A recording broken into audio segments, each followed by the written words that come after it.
సుంకాలకు సంబంధించి చైనా విషయంలో అమెరికా ఒక అడుగు వెనక్కి వేసింది. కాగా చైనాతో వాణిజ్య ఒప్పందానికి అమెరికా ఇదివరకే 90 రోజుల గడువు విధించింది. అయితే తాజాగా ఈ గడువును అమెరికా పొడిగించింది. ఇందుకు సంబంధించినటువంటి ఎగ్జిక్యూటివ్ ఆర్డర్పై డొనాల్డ్ ట్రంప్ సంతకం చేశారు.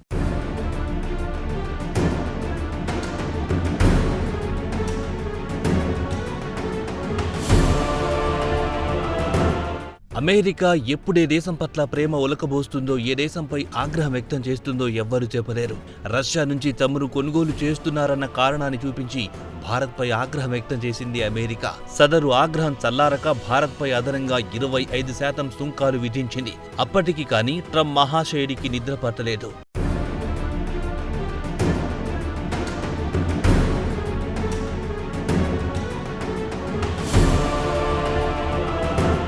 అయితే భారత్పై అదనంగా సుంకాలు విధించిన అమెరికా చైనా విషయంలో మాత్రం మెత్తబడింది. డ్రాగన్ కంట్రీపై భిన్నమైన వైఖరి అవలంబించింది.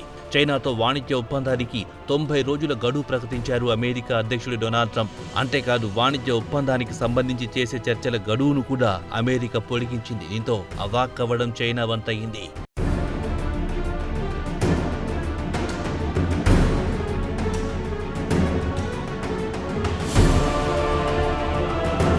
వాస్తవానికి చైనాతో వాణిజ్య ఒప్పందం గడువు ఈ నెల 12న అర్ధరాత్రితో ముగిసింది. కాగా గడువు ముగియడానికి కొన్ని గంటల ముందు చైనాకు అనుకూలంగా అమెరికా నిర్ణయం తీసుకుంది. వాణిజ్య ఒప్పందంపై చైనాకిచ్చిన గడువును ట్రంప్ సర్కార్ పొడిగించింది. ఇందుకు సంబంధించిన ఎగ్జిక్యూటివ్ ఆర్డర్పై అమెరికా అధ్యక్షుడు డొనాల్డ్ ట్రంప్ సంతకం చేశారు.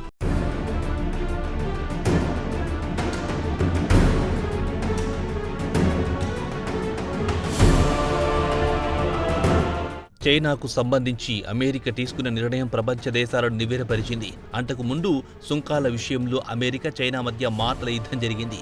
ఒక దశలో అమెరికా విధించిన సుంకాలకు చైనా తీవ్రంగా స్పందించింది. కౌంటర్గా అమెరికాపై ప్రతీకార సుంకాలు విధించింది డ్రాగన్ కంట్రీ. దీంతో రెండు దేశాల మధ్య ఒక్కసారిగా ఆర్థికపరమైన ఉద్రిక్తతలు నెలకొన్నాయి. ఒక దశలో అమెరికాతో సుంకాల యుద్ధమే కాదు, ఏ యుద్ధానికైనా తాము సంసిద్ధులమే అని డ్రాగన్ కంట్రీ సవాల్ విసిరింది.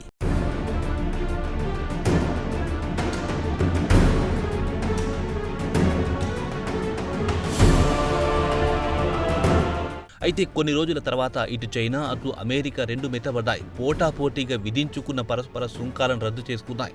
రెండు దేశాలు ఓ అండర్స్టాండింగ్ వచ్చాయి. ఫలితంగా ప్రస్తుతం చైనా నుంచి దిగుమతి చేసుకుంటున్న వస్తువులపై అమెరికా కేవలం 30% సుంకాలను మాత్రమే వసూలు చేస్తోంది.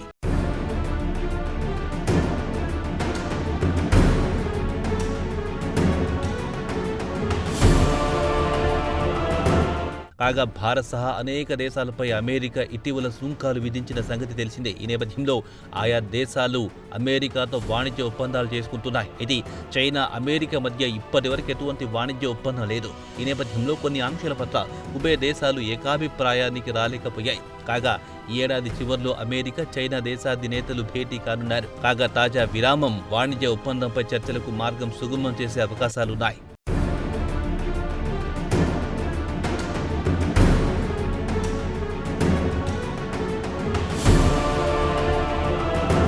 కాగా సుంకాల కారణంగా ఇటీవల కాలంలో అనేక దేశాలకు అమెరికా దూరమయ్యింది. అంతేకాదు రష్యా, ఇండియా, చైనాలు ఒక జట్టుగా ప్రాంతీయ కూటమి ఏర్పాటు చేయబోతోందన్న వార్తలు కూడా వస్తున్నాయి. దీంతో చైనా వంటి అతిపెద్ద దేశాన్ని దూరం చేసుకోకూడదని అమెరికా డిసైడ్ అయినట్లు తెలిసింది. ఈ నేపథ్యంలోనే చైనాకు అనుకూలంగా అమెరికా నిర్ణయం తీసుకుందన్న వార్తలు వస్తున్నాయి. ఏదేమైనా చైనా విషయంలో అమెరికా వ్యూహాత్మకంగా అడుగులు వేసిందని చెప్పుకోవచ్చు.